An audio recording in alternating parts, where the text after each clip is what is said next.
हाय सद्गुरु। हम सभी पैसा कमाने के लिए बहुत मेहनत करते हैं, ये सोचकर कि पैसों से हमें खुशी मिलेगी। अ, खुशी की सबसे ज्यादा मार्केटिंग हुई है। हम सोचते हैं कि शराब पीने से हमें खुशी मिलेगी, किसी महिला के साथ रहकर हमें खुशी मिलेगी, मगर हमें खुशी कैसे मिलेगी? हम खुश कैसे रह सकते हैं? हम ऐसे मोड़ पर हैं जहां हम ये तक नहीं जानते कि हमें कहाँ खुशी मिलेगी। तो खुशी आखिर है क्या? एक खुश इंसान कैसा लगता है और क्या करता है? ये मत कहिए कि खुशी के लिए अंदर देखो, ये जवाब मेरे लिए काम नहीं करता। मुझे सच बताइए। नमस्कारम विजय। और आप एक पहाड़ हैं, किसी पहाड़ को खुश कैसे करें?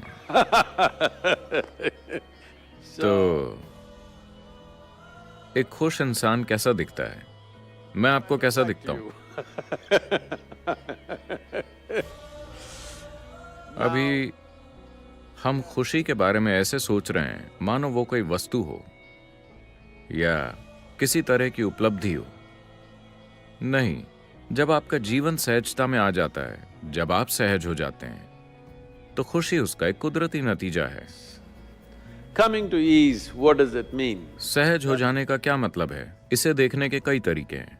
खैर, चूंकि मैं अंदर की ओर देखने के लिए नहीं कह सकता, आपने पहले ही मुझ पर शर्त लगा दी है। तो क्या ये सच है कि आज विज्ञान की दृष्टि से भी ये साबित हो चुका है कि हर इंसानी अनुभव का एक रासायनिक आधार होता है? तो जिसे आप शांति कहते हैं वो एक तरह की केमिस्ट्री है, खुशी दूसरी तरह की केमिस्ट्री है, आनंद अलग तरह की केमिस्ट्री है, दुख एक अलग तरह की केमिस्ट्री, पीड़ा एक तरह की केमिस्ट्री है, परमानंद दूसरी तरह की केमिस्ट्री। हर मानव अनुभव का एक रासायनिक आधार होता है। Or in other words, you are a very complex chemical soup. या दूसरे शब्दों में, आप एक बहुत जटिल रासायनिक सूप हैं। सवाल सिर्फ इतना है कि आप एक बढ़िया सूप हैं या एक खराब सूप। अगर आप एक बढ़िया सूप हैं, तो आपका स्वाद अच्छा है, किसी और के लिए नहीं, अपने लिए। जब आपका स्वाद अपने लिए बहुत अच्छा है, तो सिर्फ यहाँ बैठने पर आप अपने भीतर बहुत ही सुखद महसूस करते हैं, क्योंकि सूप बढ़िया है। फिर लोग कहते हैं कि आप खुश हैं। अगर आप बहुत अधिक सुखद हो जाते हैं, तो लोग कहेंगे कि आप आनंदित हैं। अगर आप उससे भी अधिक सुखद होते हैं, तो लोग कहते हैं कि आप परम आनंद में हैं। तो ज्यादातर लोगों के लिए बहुत सरल और समझने लायक भाषा में आपकी केमिस्ट्री को बदले जाने की जरूरत है। इसकी एक पूरी तकनीक है जिससे हम आपकी मनचाही केमिस्ट्री पैदा कर सकते हैं। अगर मैं आपको अपने भीतर एक आनंददायक केमिस्ट्री उत्पन्न करना सिखाऊं, तो आपकी केमिस्ट्री अपने आप में आनंददायक होगी और आप भी आनंदित होंगे। जब आप आनंदित होते हैं, तो आप खुशी की तलाश में नहीं रहते। यह सबसे बड़ी गलती है कि हम खुशी की तलाश में हैं।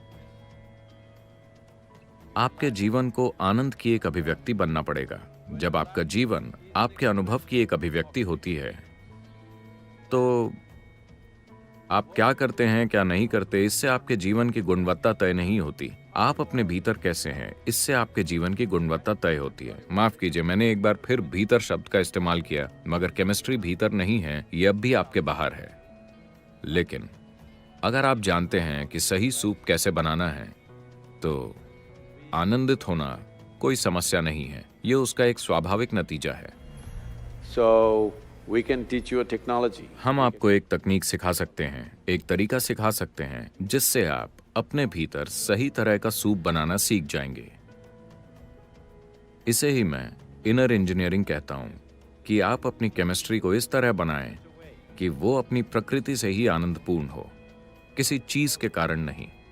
अगर आपको लगता है कि आप किसी चीज या किसी व्यक्ति से खुशी निचोड़ लेंगे, तो आप निराश होंगे, क्योंकि जब तक कि आपके अंदर परमानंद की केमिस्ट्री नहीं है, किसी चीज का कोई फायदा नहीं होगा।